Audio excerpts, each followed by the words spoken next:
Good morning, good people, brothers, sisters, and beautifully defiant siblings in the movement. Welcome to the unapologetic voice of labor, equity, and action. This is CWA Our Power Radio Show, where we amplify the organizers, uplift the everyday workers, and honor the giants whose shoulders we stand on right here on KYOK 1140 AM in the all new 106.5 FM in the heart of Houston, Texas. And if you're rolling through H-Town or just fired up anywhere in the world, stream us live at kyokradio.org on the CWA Strong app or catch the replay anytime by searching CWA Hour of Power on your favorite podcast platform. Because this space, this time, it's about us. That's right, it's about us. We're talking union contracts, organizing victories, labor rights, human dignity, fair pay, and bold everyday resistance to injustice in every form. So whether you're on the job, in your car, at your kitchen table, or deep in the fight, lean in, honk your horns if you stand with workers, throw up a fist if you know your worth. And joining me today are the fire starters and truth tellers. Mikeya Jones, Sir Reginald Small, Timmia Wiley, Tay Akins. So buckle up, beloveds, because the power we build together, that power is ours. So let's get into it. Our union voices are ringing in every district from Alaska to Maine, Texas to Minnesota, Canada, Puerto Rico, because we don't play at CWA. Our union brothers, sisters, and siblings at the Pittsburgh Post-Gazette have been outside for 34 months striking on the picket lines. And yet, while they are striking, they are still churning out the news with facts for you and me.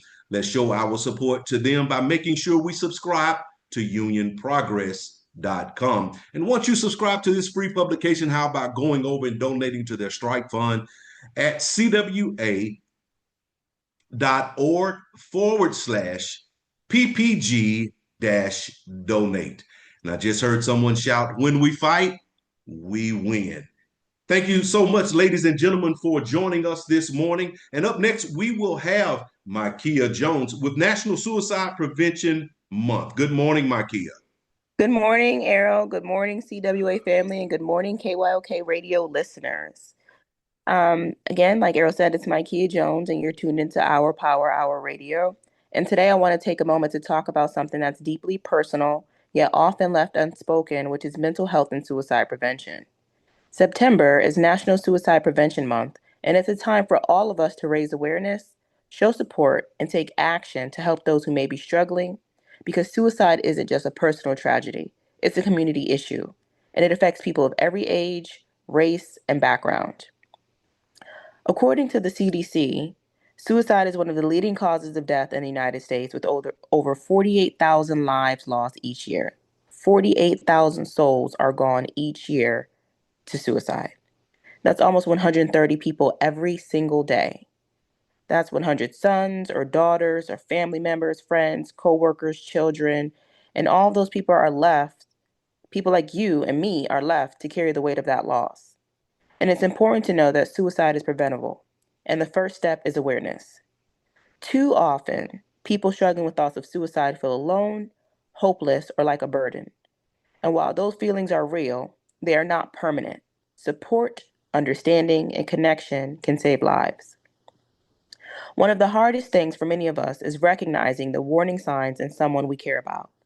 These can include talking about wanting to die or to end their life, expressing feelings of hopelessness or being trapped, withdrawing from friends, family, or social activities, dramatic changes in behavior, mood, or personality, and engaging in risky or self-destructive behaviors. And honestly, sometimes it doesn't even look like that. Sometimes the happiest person you know can be the most, they can be, so distraught on the inside, you never know. Look at the late, great Robin Williams. He was one of the funniest people. He brought joy to the world, and he still took his own life.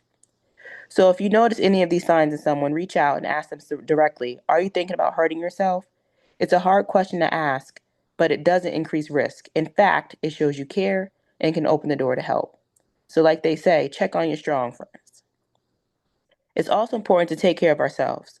Working in workplaces and communities can be stressful. Literally living in the United States of America right now is stressful. Living in this world right now is stressful. And sometimes we push aside our own mental health to take care of others. But you can't pour from an empty cup. So remember, checking in with yourself is not selfish, it's survival. So during National Suicide Prevention Month, organizations like the American Foundation for Suicide Prevention and the National Suicide Prevention Lifeline encourage everyone to learn, listen, and act. The Lifeline is available 24 hours a day, 7 days a week at 988. That's right, just dial 988 if you or someone you know is in crisis. You can also text HELLO to 741 741 to connect with a trained crisis counselor. But awareness isn't just about numbers, it's about community.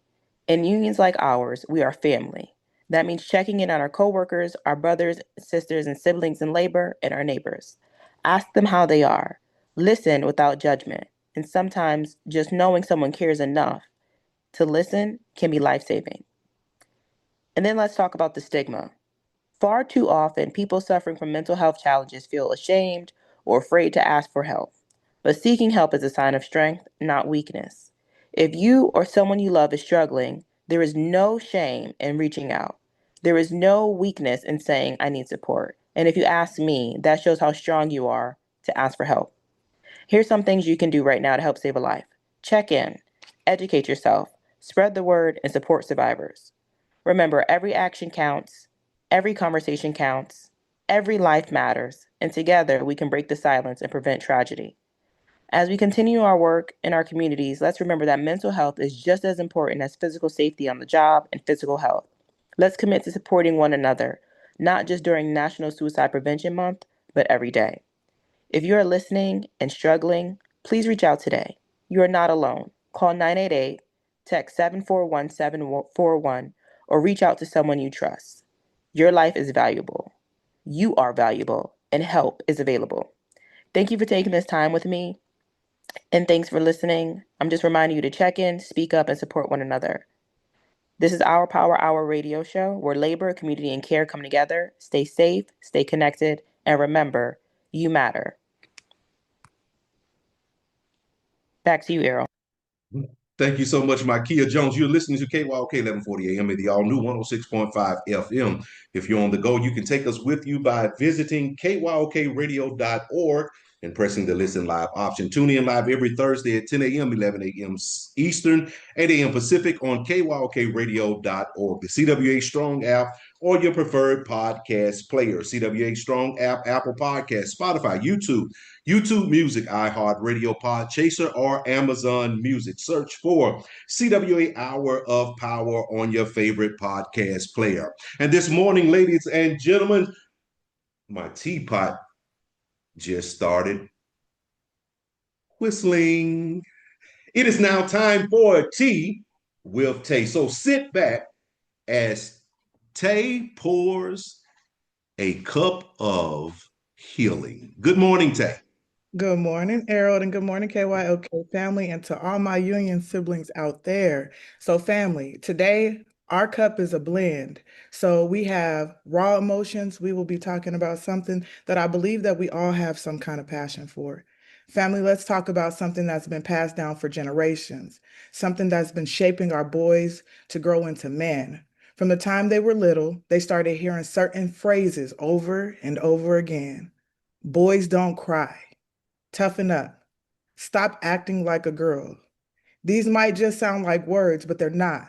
They're lessons, and they don't teach strength. They teach them to embrace silence as a badge of honor, when the reality is they are becoming mentally incarcerated. Did you hear me? This doesn't become resilient, it builds walls. The truth is, being in touch with your emotions doesn't take away from your manhood, it adds to it. It makes you a better father, a better partner, a better friend. Most important, it makes you a healthier version of yourself. Dr. William Fran was the first to discover that tears are not only 98% water, but stress hormones that are released from the body. So telling a child not to cry, you're basically telling them to cut off their humanity. So that's something that I've heard recently, and it resonates with me. But let's stop and ask, when did emotions become gendered? When did being human and feeling sad, joy, grief, or love become something that only girls were allowed to do? So right now, I want to invite my siblings on the radio show to join in and have this conversation with me. So we've all grown up a little different. So I feel like us engaging and having this conversation is important today. How do you feel about this topic? Big boys don't cry, or stop acting like a girl. The stop acting like a girl one that burns my biscuits is the term that I'll use, because what does that even mean? Um, and this is not a gender war, but women are some of the strongest people I know, or some of the strongest people I know are women. So this whole stop acting like a girl, or you know, like we look at sports and like, oh, you hit like a girl, you play like a girl, you run like a girl, like okay, I run like another normal human being. Like, what does that even mean anyway? Like, it's like you're already, I think there's so many different things to unpack there. It's like not only are you trying to say that the man is weaker, you're also calling the woman weaker in that same sentence. So it's very derogatory term to me, and I can't stand it. Well, I think it comes, I mean, I'm a child of the 70s, and it's very common that we did identify crying in boys as a feminine quality, and we were oversensitive during that time, or and I say during that time because that's the only time I can relate to, but during that time we were oversensitive to ensure that the boys did not exhibit feminine qualities, although boys do have them, but you didn't want that exhibited. Fathers wanted their sons to play baseball and basketball and to be hard. And guess what? And not to cry, not to be a crybaby. I mean, I think that's a common thing that we actually heard. Now we know better. Interestingly enough, I was listening to a podcast, and yes, Mikeya Jones, I do know what a podcast is, even though I just discovered it last week. I was listening to a podcast about a father, a son and a father. The son was actually thanking his father for being a strong force in his life. And he mentioned that, Dad, I've never seen you cry until your mother died. I saw tears roll down. And the Mm. father in this podcast actually started crying. He says, because I thought that I had to be strong for you all and for my family, that I've never really cried over the loss of my mother. And the son pretty much said, well, Dad, it's showing crying would have shown your strength even more to me had you actually released those emotions in the process of crying. But the dad thought he was from the generation. He thought that if you didn't show your tears, you didn't cry, that you were stronger for it. And all you're actually doing is actually hiding your emotions, and those hidden emotions actually well up inside. And I think they actually create unhealthy adults, as Tay actually mentioned. So this is a very, very interesting topic. I don't think us saying, hey, don't cry, little boy, it was not intentional, but we're just so conditioned, um in those thoughts. We're conditioned in those behaviors. Now I hope that we know better, but I'm glad we're talking about this, because we should not only know better, we should actually do better. Yes. Well, for the record, Reginald, you've been on a podcast. You are literally part of a podcast. You've been on a podcast for a whole year. Okay, okay.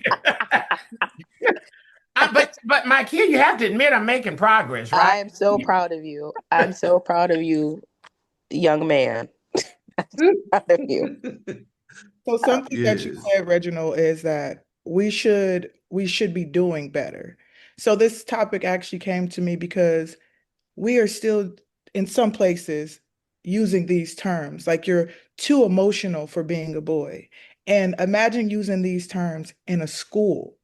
So this is why I think that this topic is important, because maybe we do need to educate people and remind them that emotions are not gendered. Can I It, say something? yes, go ahead, Mikeya. Of course. Emotions make us human, right? Yes. Emotions are the reason why we do not operate like the rest of the animal species, right? emotions and cognitive behavior and dissonance are what make us who we are as human beings, right? We're the, we our brains work differently based on emotion. Like, I don't understand how we gender something that makes us literally who we are Human. as people, right? Yes. Like, Mm-hmm. it's crazy to me. So that, Beyonce said it best. Well, Beyonce, on one of her Beyonce songs in the beginning, she quoted somebody else where she said, um, women are told that we can't be like emotional beings and things like this. And it's like, why would you tell someone whose whole entire life, right? The way that we move through this world is all based on emotion. And I'm gonna get a little layered here because again, the society that we live in today are based on somebody else's emotions and feelings. Somebody else's emotions and feelings compel them, okay, to go out and have a certain standpoint or a certain opinion or a certain stigma about a certain thing that therefore influence how we move as a society. Okay, so somebody woke up one day and said, you know what? When people say this word, it makes me feel bad, or when people say this word, it makes me feel happy. So I'm gonna go out here and make it a rule that we can't say these kinds of words, or that we can say these kind, and then everybody else has to live that way. All of that and where we are was based off of somebody's emotion one time or somebody's emotion several times. So to tell people not to be emotional is to tell them to not be human. And I just think that that's crazy. Mm-hmm. And I think one of uh, Timmia, did you have something before I started? I'm I have a lot on my mind right now. Um, it's unfortunate that it's ingrained in our society, all the way down to the toys that are given to boys to play with, that they are supposed to be these macho saviors and not being able to show any emotion. Mm-hmm. It's very disheartening for men, young men. Um, I'm having a hard time articulating what I want to say right now. Are you talking about this thing in simply put, like, boys, you do not pick up a doll, you don't play with Right. the doll, Yes. the girl Yeah. don't play with the Tonka Yes. truck. Yes. Yes. Yeah, you Yes. don't let them migrate naturally to what they want to migrate to. You Right. push them towards what you think is appropriate. Is that where you're trying to Yeah, go? that's exactly where I'm trying to go. And it feeds into That's good. That's boys good. don't cry. You know what I mean? Like, Mm-hmm. you want to make them be macho, make them be G.I. Joe, make them be a Ninja Turtle, make them fight, make them be stoic. But here, Uh, Mm-hmm. I'm glad you said that, right? Because those are emotions, right? Anger yes. and Yes. aggression and all of Yes. those things are Yes. Yes. emotions. Thank So how you. is it that Thank you, we Mikeya. can enforce those type of emotions and Mhm. not the softer, well, the ones that we deem softer? Why are we telling our boys that they can be angry and aggressive and mean and they can fight and do all of that kind of thing, but they can't cry and frolic and be sad and show that part? Why Mhm. are we So what prioritizing one type of behavior? Mikeya, we not having no frolicking. Woo-wee. Now I just stood up in my chair. Arrow miner from Alabama. I like to frolic, and I have a 9-year-old son, and we frolic. We actually Okay. went to the botanical gardens the other day, and we had a picnic and enjoyed wildlife, and we Mm-hmm. frolicked in the Okay. fields. We frolic, Yes. and and Yes. it was a lovely time. And I think that's what we have to introduce our children to as well. And I don't know if you guys remember this movie, Antoine Fisher. Do you guys remember this? Yes. Yes, because I You had to remember read that the book. Antoine I had to Fisher? read the book in sixth or seventh grade, and then we watched the Okay. movie. And there was a poem that was written on the for the movie. It was this: "Who will cry for the little boy lost and all alone? Who will cry for the little boy abandoned without his own? Who will cry for the little boy he cried himself to sleep? Who will cry for the little boy he never had for keeps? Who will cry for the little boy he walked the burning sand? Who will cry for the boy inside the man? Who will cry for the little boy who knows well hurt and pain? Who will cry for the little boy? He died and died again. Who will cry for the little boy? Good boy. He tried to be. Who will cry for the little boy who cries inside of me? That was the poem in Antoine Fisher. And I'm always reminded of a quote from Frederick Douglass where it says, "It is easier to build strong children than to repair broken men." Exactly. Exactly. Yes. So again, this was a part because do you hear what we are saying? Are you listening to what is being said? Everyone raises their children different, but what we are Mhm. explaining is emotions are not gendered. Toys are not really gendered. We make these decisions. We make it hard for the children as they're growing up. My child may like to play with toys. My child may like to play with a doll. One day he may be a father, so maybe he's just learning. He's learned from his mom. He sees that you carry and you have this passion, or whatever the case is. So, family, today, what I want to tell you, and I want to end this segment on, is oh wait, hold on, Mikeya. Let Mikeya go first. I just have one thing to say. Come on, Mikeya. I don't want to be around, and again, we're talking about obviously what boys don't cry, but I don't want to be around any emotionally unintelligent people. I don't Mhm. want Mm, to be around anyone that doesn't have compassion. I don't want to be around anyone that doesn't know about empathy or sympathy or doesn't know how to express their feelings in a healthy, positive way. And there are, and I think that, like you said, we're hindering our men, right, by telling them these things. And I just need to say that, like, if you look at, and I'm not gonna say no names or point any fingers or anything like that, but if you look at the world that we live in today, like right now, today, and what's happening right now in our world today, if people were more emotionally intelligent and if people were able to express themselves in healthy ways where people knew that it would be okay to be sad, it'll be okay to express that you are, you're hurt or embarrassed or if you could cry without people deeming it as something else, I don't think that mm. we would be where we are right now. And you are correct. People rebel, right, against what or they rebel and they become something different because they were never able to express themselves. If we didn't if people were able to be emotional, we would be much better off. Right. It looks I, like we want to still kind of continue this a little bit. Go ahead, Uh, Reggie. Let's talk about it just a little bit longer. well, I mean, it's so much that you could talk about there, but when I really think about this, and it's kind of I'm really thinking about, what's too much crying.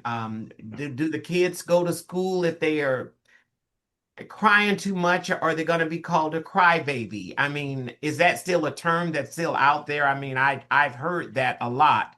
Crybaby, or you need to toughen up. I mean, I don't know what's too much. What is the emotional balance there? But beyond that, without having an answer for that, that's food for thought. And I wonder, is the elephant maybe in the room, or am I overthinking this? Is that if you have a boy who you're saying that he needs to toughen up and not cry, are we thinking maybe allowing them to cry or to exhibit those feminine qualities is going to make them gay or encourage gayness or something? Is that one of the issues that's on the table when we look at our male children and we see qualities that we think are feminine? Well, of course, I'm gonna just jump right off the porch and say it. The society, the misogynist society that we live in promotes hetero male superiority. mhm. Okay. And so that's just all that it is right there. Yep. Everybody is lesser than the hetero male in the society that we live in, all across the world, hands down. That's where we are. So uh, That's yeah. that's the biggest problem though, is that someone who's emotionally aware, that does not mean that they are gay, and there's no problem with that. So if that is something that you are fearing, you need to open your own eyes and heart a little bit more, because there's so many boys who are emotionally aware and who cry, and they grow up and they're awesome men. They know how to talk to their children instead of yell at them. let everything build up. So I believe that, yes, the society that we live in are making angry men. I want to Mm. put out there that we need to encourage men's mental health. We need to encourage our boys' mental health. We need to have those conversations. Yes, at school, the teacher may say, this child cries too much, but it's for us, the adults, to go back and say, what is too much crying? What is going on Absolutely. that my child goes to school and they cry so much? Maybe those are questions we should be asking, because at home I have conversations with my child. I allow my child to be emotionally aware and say, Mom, I don't feel good. Do you allow my child to have that space at school? So Mm. as we wrap this up today, like I said, Well, our blend, it was a strong blend. We blended, we had a lot of opinions here today, but I want to leave us on a good note. Big boys do cry. Big boys do have feelings. Big, And strong men do yes, cry. yes, the big, strong men do cry. And that adds value to who you Leaders of are as a nations man. do cry. I ain't gonna hold you. I like it when a man cry a little bit. That, Yeah, that little humility in there. And it does. It shows me that you have passion and that you are aware of your emotions. So, like I said, we'll end it on that note, family. If you have a boy at home and he may cry a little more, than maybe you should sit down and get in tune with your emotions and have conversations. Look at your child and tell them it is okay to cry. It is go okay. cry with him. Okay. And so thank you, family, today for this dose of Tea with Tay. I'm gonna go ahead and pass it back to you, Errol. Y'all gonna keep on and get us called into the office. Y'all better stop. That was a magnificent piece right there. So thank you so much, Tay, for bringing that to the airwaves today. Now let's keep the healing flavor in our cups this morning, because coming up next, I want to spotlight Mr. Joseph A. McNeal. And today's human rights activist spotlight honors the life and legacy of Joseph A. McNeal, who passed away at the age of 83. Now, you may be asking, who is he? He is one of the original Greensboro Four. And Joseph McNeal helped spark the movement that forever changed the course of the civil rights era. On February 1st, 1960, Mr. McNeal and three of his classmates sat down at the segregated Woolworth's lunch counter in Greensboro, North Carolina. They were denied service, but they refused to leave. And that single act of courage ignited a wave of nonviolence, sit-ins, and student-led protests across the South, challenging segregation at its core and inspiring a generation of activists. McNeal's commitment to justice didn't stop at the lunch counter.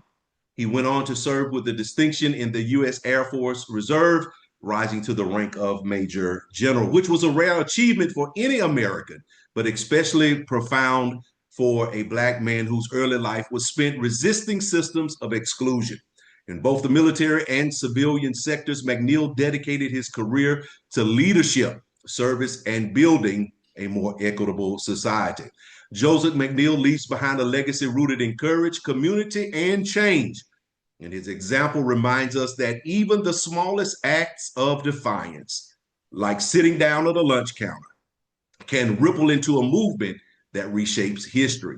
A unionist, human rights activist, and freedom fighters, let us carry forward Joseph McNeal's legacy to resist injustice wherever it lives, to stand together in solidarity, and to never forget that ordinary people, when united, have the power to achieve extraordinary change. You're listening to KYOK 1140 AM and the all-new 106.5 FM. If you're on the go, you can take us with you by visiting kyokradio.org and pressing the listen live option. Tune in live every Thursday at 10 a.m. Central, 11 a.m. Eastern, 8 a.m. Pacific on kyokradio.org, the CWA Strong app, or your preferred podcast player. Apple Podcast, Spotify, YouTube Music, iHeartRadio, Pod Chaser, and Amazon Music. Search for CWA Hour of Power on your favorite podcast player. Up next and back in the seat at the microphone is our very own Mr. Reginald Small with his series on Union 101, Part 8. Good morning, Reginald.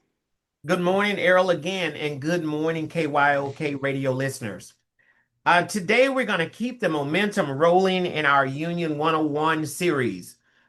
You built the union, you fought for recognition, You've started working toward the first contract. But what happens when the boss digs in? He refuses to bargain or tries to break your spirit. So that's what we're going to talk about today. That's when we turn to one of the oldest and strongest tools working people have: collective action.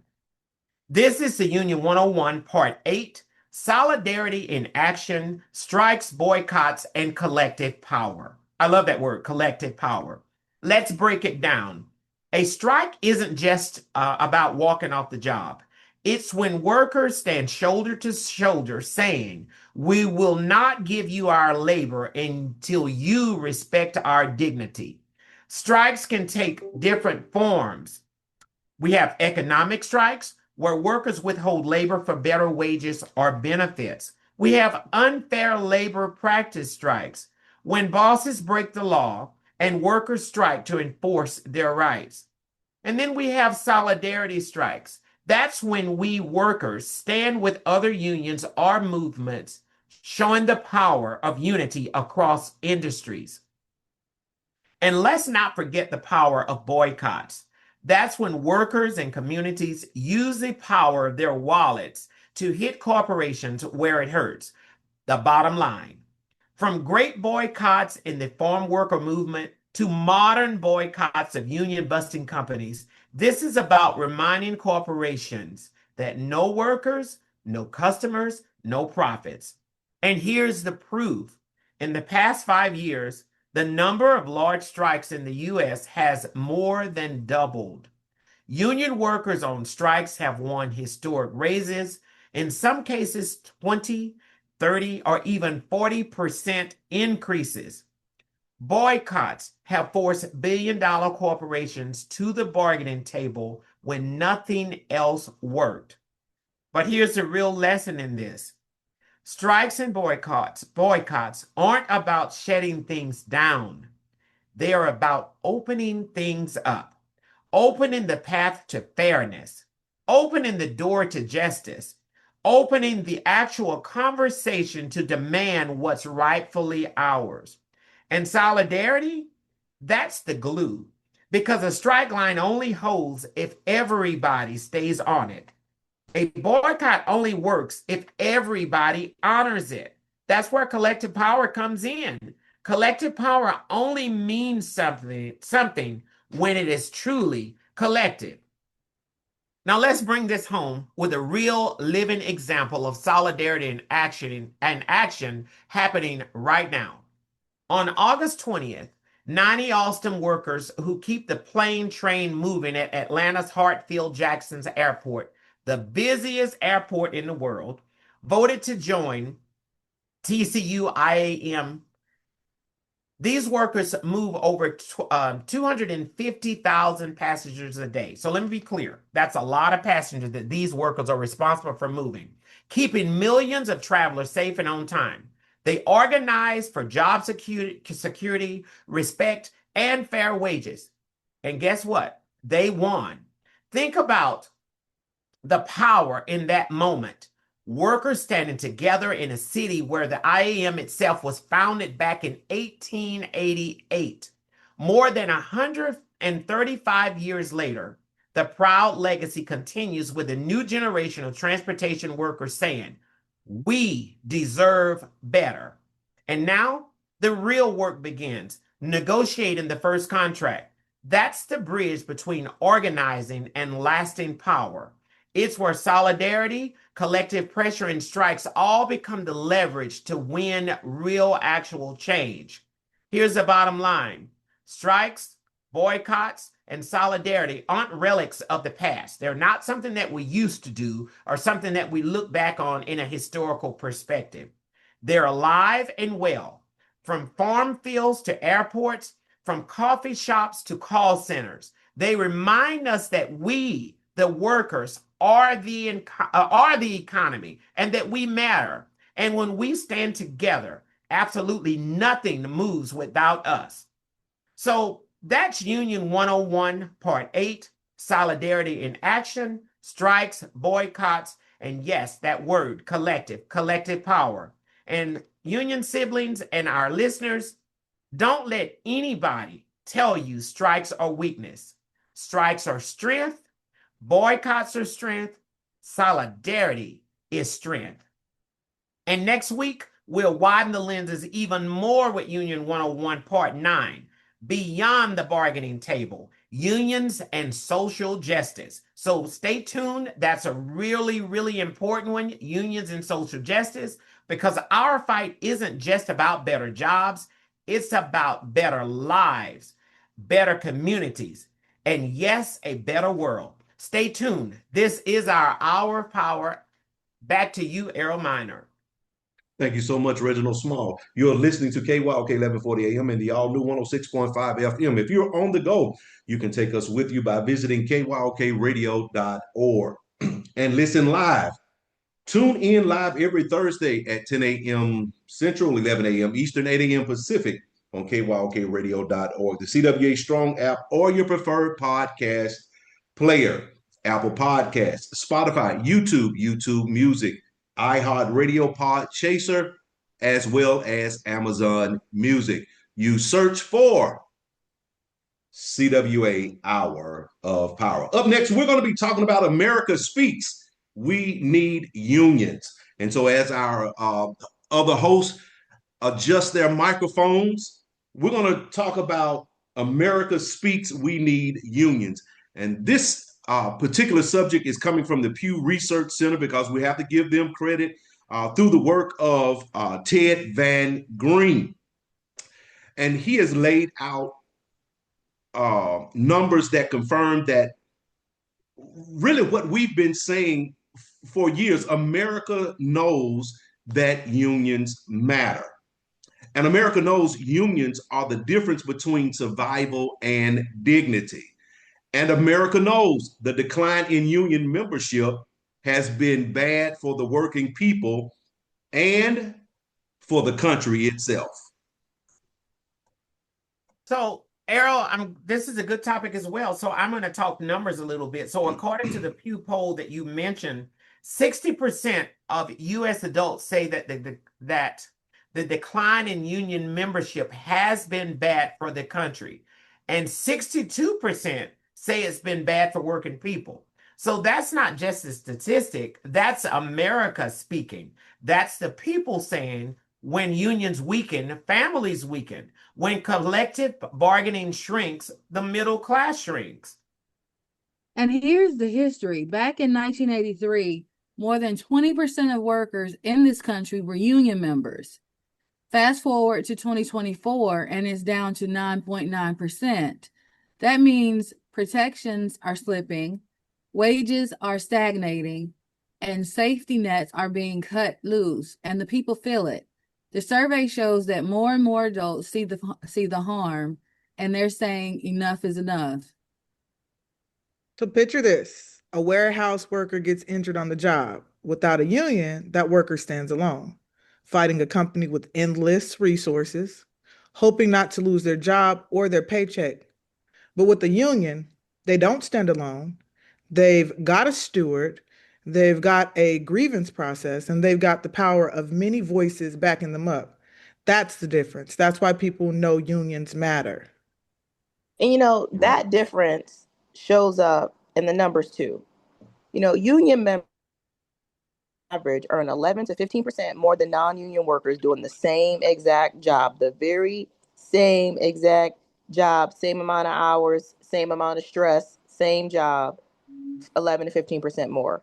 They're also far more likely to have health insurance and retirement benefits. And that's not a coincidence. That's power. That's the value of a union contract, and it's what turns a job into career and survival into stability.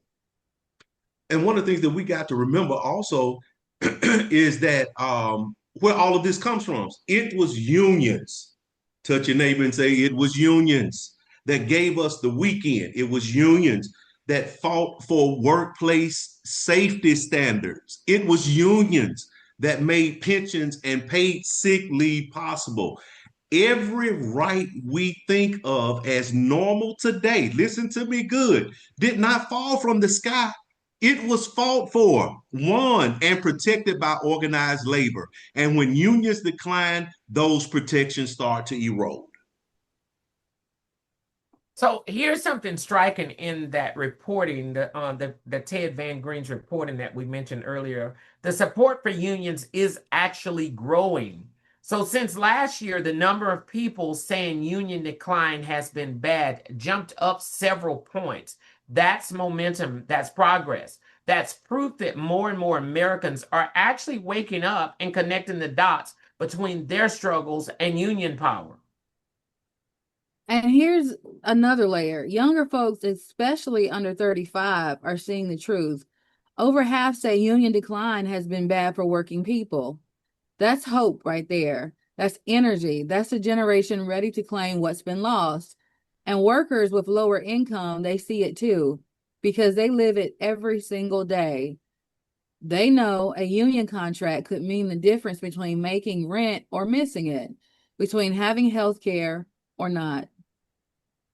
And listen to me, this is not about politics. This is about people. It's about values. Some may question unions, but lived experience tells the real story. You can't tell a single mom working two jobs without paid leave that unions are bad when she knows a union contract could guarantee her time off when her child is sick. You can't tell a warehouse worker with no benefits that unions don't matter when he knows a union can fight for his health coverage.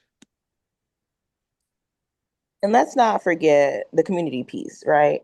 When workers went through unions, entire communities rise. That means more money stays local, more families move from poverty into stability, more kids see opportunity instead of struggle. And the decline of unions doesn't just hurt one worker, it hurts all of us because the growth of unions, that lifts us all. Right. So here's the challenge, guys. Do we sit back and watch membership stay stuck at 9.9%? No, we rise up, we organize, we push back to 20% and beyond. And and do we let future generations inherit jobs of desperation, or do we hand them jobs of dignity? And the answer actually lies with us, and the people of this country are already saying we want our unions back. This research proves that people are with us. Now we've got to keep building campaigns, keep knocking doors, keep growing. It's about connecting the dots, making sure workers understand their struggles are tied to union power. It's about showing young people that unions aren't old news, they're the future of fairness. And And it's And let me about say, making sure every worker, no matter their job, their income, or their background, knows unions are for them. So, family, remember this. A union contract is more than paper, it's power. Power to secure fair wages, healthcare, dignity, and respect. The people of this country agree the decline in unions has been bad for all of us. And so let's be the generation that reverses it. Let's turn struggle into strength. Let's turn silence into solidarity, because together we are our power. You're listening to KYOK 1140 AM and the all new 106.5 FM. If you're on the go, you can take us with you by visiting KYOK Radio and pressing the listen live option. Tune in live every Thursday at 10 a.m. Central, 11 a.m. Eastern, 8 a.m. Pacific on KYOKradio.org, the CWA Strong app, or your preferred podcast player, Apple Podcasts, Spotify, YouTube Music, iHeartRadio, Podchaser, or Amazon Music. Search for CWA Hour of Power on your favorite podcast player. Up next is Union Buster of the Week. Good morning, Timmia. Good morning, Errol. Good morning, family. It's time for our Union Buster of the Week. And this one hits right in the heartland of America. I'm talking about Iowa, where not only one, but two plants suddenly closed this summer, wiping out 461 jobs. Now let's sit with that for a second. 461 families, not numbers, not statistics, families. People who've worked hard every day to put food on the table, to keep a roof over their heads, to take care of their kids, their grandkids, maybe even their aging parents. And overnight, just like that, their lives are thrown into chaos. The two facilities in question were run by Hy-Vee, a name many folks know, the grocery giant. These weren't some mom and pop operations struggling to keep the lights on. We're talking about a commissary in Ankeny and a fresh produce prep facility in Chariton. Now let's talk where it gets real shady. Unlike many closures we've seen across the country, which are often blamed on the economy or inflation or consumer demand, Hy-Vee is trying to sell this story differently. They say it's not about economic downturn. No, they say it's about decentralizing operations. Translation? They claim that by shutting down these centralized plants, they can move food prep back into the stores so customers get fresher sandwiches. You heard me right. 461 people lost their jobs for fresher sandwiches. Now, Hy-Vee will tell you, and don't worry about it. Everybody who lost their jobs was offered another job at a store. And look, that might sound better on the surface compared to companies that just slammed the door in your face. But here's the truth. A store job is not the same as a plant job. The pay is different, the hours are different, the protections are different, and the dignity of the work is different. For many of the workers, moving from a full-time, steady plant job to a part-time grocery store job isn't an opportunity. It's a step backwards. It's a loss in income, benefits, and stability. And for some, it's not even logistically possible. If you're working in Chariton, but now have to find a job offered miles away at a Hy-Vee store, do you uproot your life? Do you commute? Do you swallow your lower pay just to stay with the company that just blindsided you for a part-time job? That's not loyalty. That's exploitation dressed up as change. And let's look at the bigger picture. These kinds of closures aren't random. They're part of a trend. Factories and plants across the country are shutting down, even in so-called business-friendly states like Iowa, where corporations get every tax break, every loophole, every handout they ask for. They promise jobs, they promise stability, they promise to be partners in the community, but the minute it suits their bottom line, they pull the rug right out from under the working people. Tariffs, supply chains, consumer prices, we hear those words all the time as excuses, but what's missing in the conversation is the fact that corporations always find a way to protect their profits first, while workers are left scrambling to figure out how to protect their families. Let me ask you this, family. Where's the accountability? Where's the fairness? If workers had a union in these plants, do you think these closures would have been handled with more transparency, with real negotiations, with protections in place? Y'all better believe it would have. It wouldn't have went down like this. This is why we call our union buster every week. This is why we call people out every week, because they don't just bust unions. They bust communities, they bust families, they bust dreams. People like Hy-Vee take advantage of workers. Hy-Vee might still have stores open. They might have offered everybody a job, but the reality is they busted 461 steady livelihoods. And to me, that makes them the union buster of the week, because you look at it.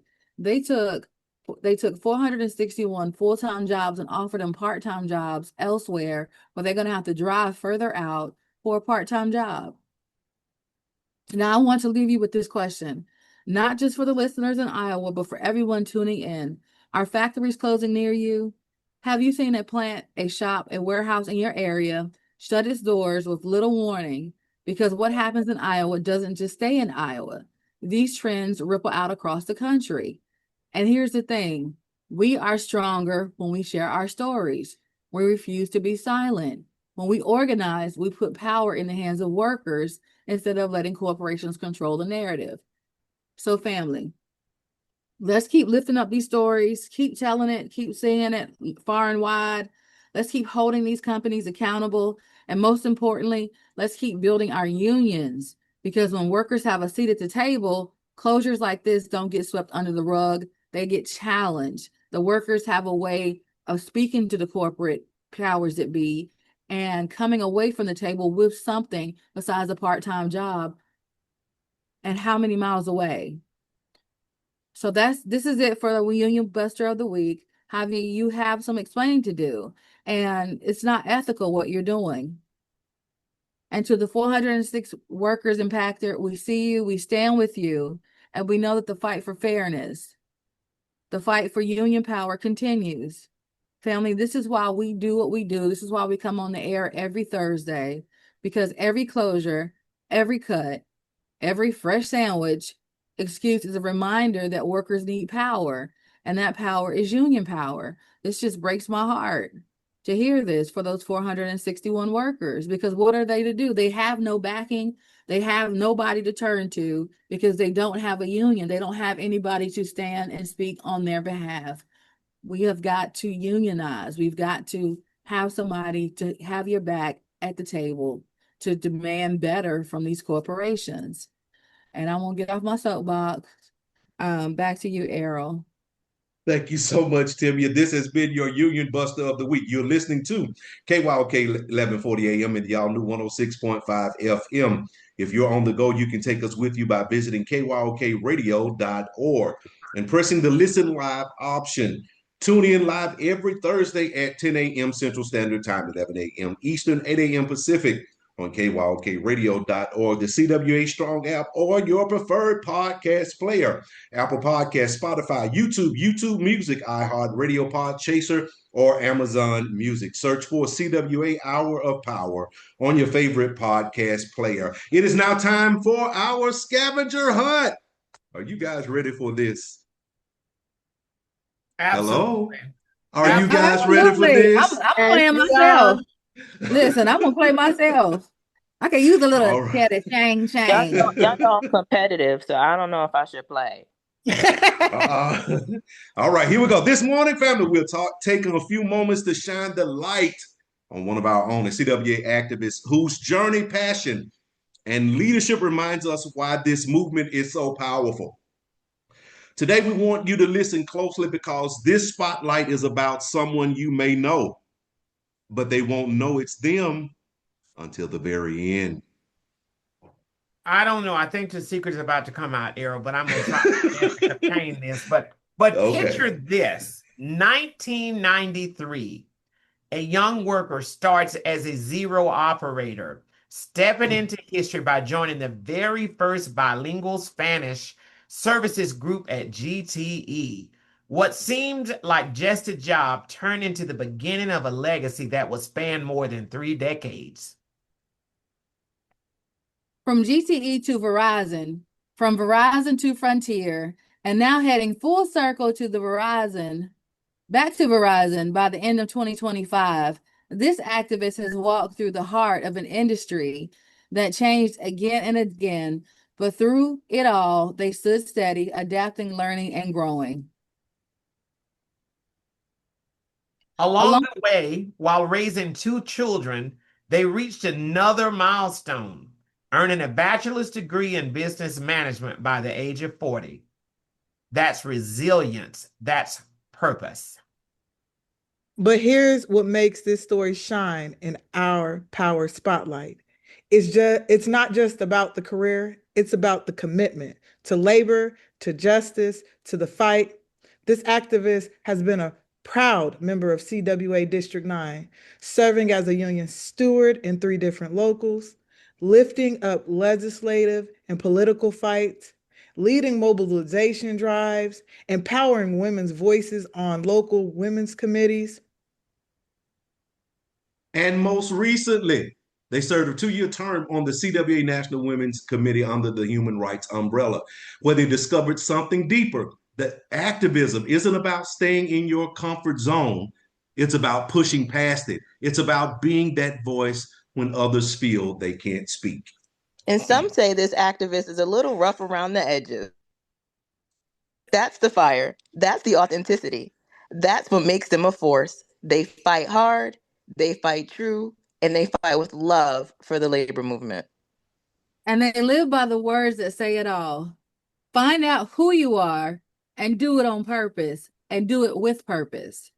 So today, our CWA Hour of Power Hour activist spotlight shines bright on Estella Hernandez. Yay! Sister Estella, we see you, we thank you, and we celebrate you. And we are sending you all of the love today. All right, thank you so much.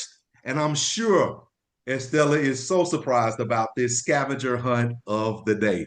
Thank you guys for tuning in today. As we come down to the final minutes of the show, our union brothers, sisters, and siblings at the Pittsburgh Post-Gazette have been outside for 2 years on the picket lines. And yet, while they're striking, they are still churning out the news with facts for you and me. Let's show our support to them by making sure we subscribe to unionprogress.com. Once you subscribe to this free publication, how about going over and donating to their strike fund at cwa.org/PPG-donate. I just heard someone shout, "We are one." That's right, we are one.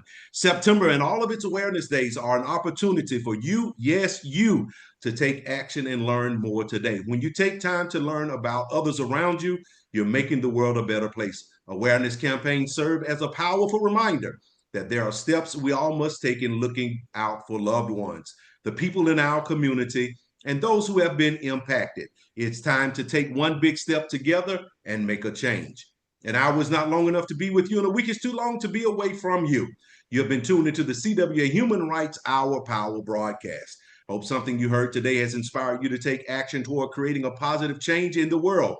Every person has the power to make a difference, no matter how small, and by working together, we can create a world where human rights are respected and valued. So I encourage each of you in the listening audience to reflect on your role in promoting human rights to effect change in your communities and beyond. Know that you're not alone in your quest for a more just and equitable world. When faced with injustice, it can be easy to lose hope and give up.